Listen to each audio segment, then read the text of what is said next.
अस्सलामुअलैकुम वरहमतुल्लाहि वबरकातुहू। खैरियत से हैं तमाम अहबाब, उम्मीद है इंशाअल्लाह बखैर होंगे। और मेरी दुआ यही है कि अल्लाह तबारक व तआला आपको आफियत के साथ में रखे। मोहतरम हज़रात, आज का जो नुस्खा है वो बहुत ही शानदार है, बहुत ही जानदार है, बहुत ही ज़बरदस्त है, तो इसको ज़रूर सुनिएगा। बाद हज़रात ये कहते हैं कि हमारा पेनिस जो है, लिंग है, वो छोटा हो गया। बाद हज़रात ये कहते हैं कि वो मुसलसल कमज़ोर होता जा रहा है, सोहबत एक बार कर ली तो दोबारा हिम्मत नहीं होती उसकी, कि मेरी तो होती है पर पेनिस इसकी इजाज़त नहीं देता, और वो टेढ़ा है और बिल्कुल आखिर से अब छोटा पतला हो गया है, नसें बिल्कुल कमज़ोर हैं। जवानी में आपने हस्तमैथुन किया, यह वो गलतियाँ की जो नहीं करनी चाहिए थी।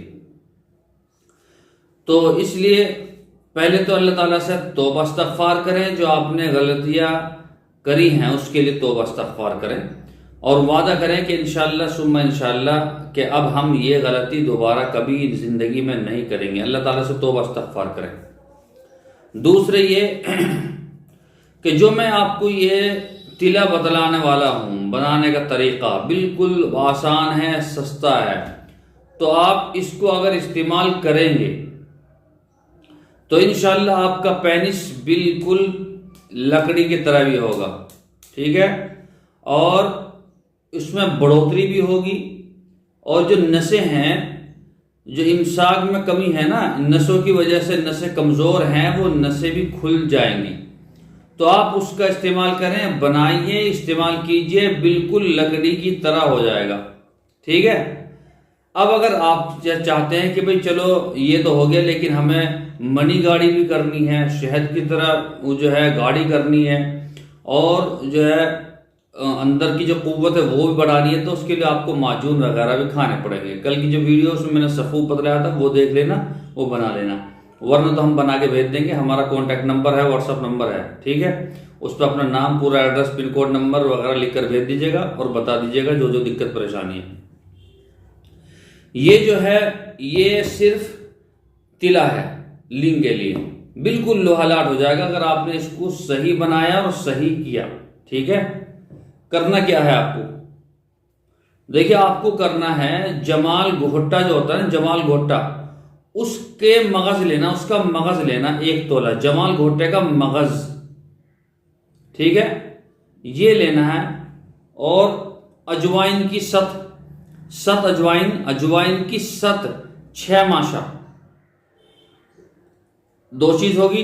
तीसरी चीज है सफेद वासलीन। आपने देखा होगा सर्दियों में हाथ पैर फट जाते हैं ना, तो वासलीन लगाते हैं, और कहीं दूसरी जगह और कुछ नाम होता होगा, हमारे यहाँ वासलीन बोलते हैं, ठीक है। वासलीन जो दुकानों में मिलती है, सफेद वाली, व्हाइट वाली होनी चाहिए, अच्छी कंपनी की, बढ़िया ओरिजिनल। ये 20 तोला होना चाहिए, 20 तोला वासलीन, 1 तोला जो है वो जमाल घोट्टे का मगज, और सत अजवाइन 6 माशा। करना क्या है, इनको पीसना है, जमाल घोट्टे को पीसना है, और फिर इसको भी, तीनों को, सारी चीज़ों को एक जगह, पहले जमाल घोट्टे के बीज को जो है ना, इसको मगज को, इसको बारीक पीस लिए, बिल्कुल बारीक पीस लिए, ठीक है। उसके बाद में ये तीनों चीज़ें लगानी है, और लगाने के बाद में मुसलसल 12 घंटे कम से कम इसकी घुटाई होनी चाहिए खरल में, 12 घंटे, ठीक है। 1-2 मिनट, 2 मिनट या 3 मिनट का बीच में रेस्ट ले सकते हैं, भाई पानी पीना है, कुछ करना है, लेकिन 15 मिनट नहीं होनी चाहिए। 12 घंटे तक इसकी मुसलसल आपको खरल करनी है, खरल। हालांकि वासलीन है वो तो बिल्कुल हलवा है, और जो है जो सत होती है तो उसमें भी कोई कंकर नहीं है, कुछ नहीं है, इतना पीसा भी नहीं। हाँ, जमाल घोट्टे के जो वे हैं, क्या नाम उसका, मगज, उसको पीसना, ये भी इतना भारी काम नहीं है। लेकिन वजह क्या है कि 12 घंटे इसकी मुसलसल खरल होनी है, 12 घंटे खरल होनी है, तो जो हमने बता रहे हैं उसको करना ही करना है, 12 घंटे इसकी खरल करनी है, ताकि जो हकीम लोगों को पता है, आपको अगर मालूम हो जाए ना तो आप भी बड़े हकीम बन जाएंगे। खरल होनी है 12 घंटे, और इसको फिर रात को सोते वक्त हल्की मसाज करके लगाएं।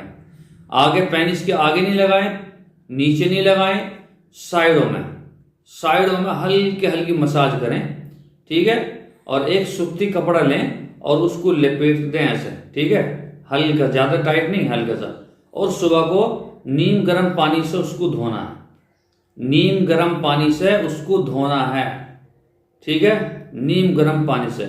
और हो सके तो जिस आप बिस्तर पर सोते हैं, बिस्तर पर जिस पर भी आप सोते हैं, तो वो नरम होना चाहिए। जिस बिस्तर पर रात को आप सोते हैं वो नरम होना चाहिए, सख्त नहीं होना चाहिए।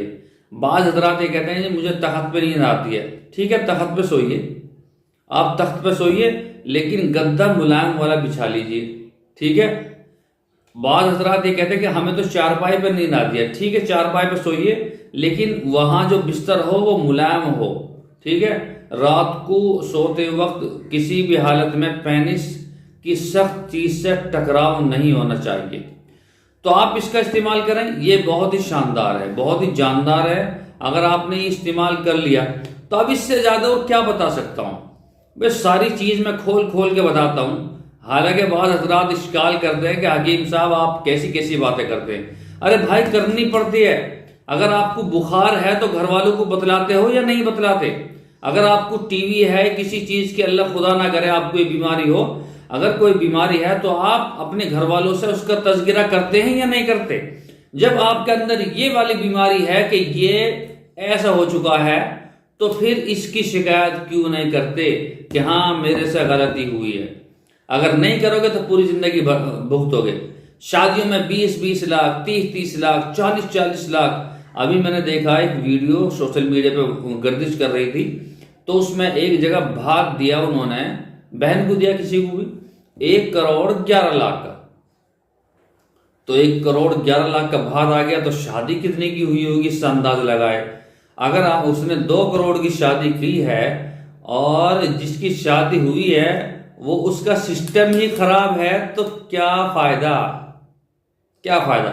मेरे पास में बहुत सारे जो है माँ बहनों के फोन आते हैं, वैसे भी आती हैं तावीज़ के लिए, उसके लिए कि तावीज़ कर दीजिए, फला जो है ये हमारा जो दामाद है वो सही काम नहीं कर रहा, खर्चा नहीं दे रहा, ये है वो है। असल जो है वो चीज़ें छुप जाती हैं और लड़ाई झगड़े खर्चों पर हो जाना शुरू हो जाता है। तो बहुत सारी चीज़ें हैं, इनसे बचना चाहिए। और जो बीमारी है घर वालों को बिल्कुल खुल के बता देना चाहिए। घर में किसी से भी, जिससे भी आप खुल के बात करते हैं, बताइए कि मुझे ये बीमारी है, फिर उसका इलाज कराएंगे, ठीक है इंशाल्लाह। अपनी बीमारियों को छुपाए नहीं, वरना आप बेकार हो जाएंगे, घुट घुट के मर जाएंगे। अब नहीं तो कल को परेशान होंगे, परसों को होंगे, परले दिन को होंगे। औरत है भाईजान, उसको सिर्फ पैसा और खाना ही नहीं चाहिए, जो उसकी जरूरत है वो पूरी होनी चाहिए, ठीक है इंशाल्लाह। कल फिर मुलाकात होगी और नए नुस्खे के साथ में होगी। नुस्खा भी ऐसा है जो बुजुर्गों के लिए होगा इंशाल्लाह, ठीक है। अस्सलामु अलैकुम वरहमतुल्लाहि वबरकातुहू।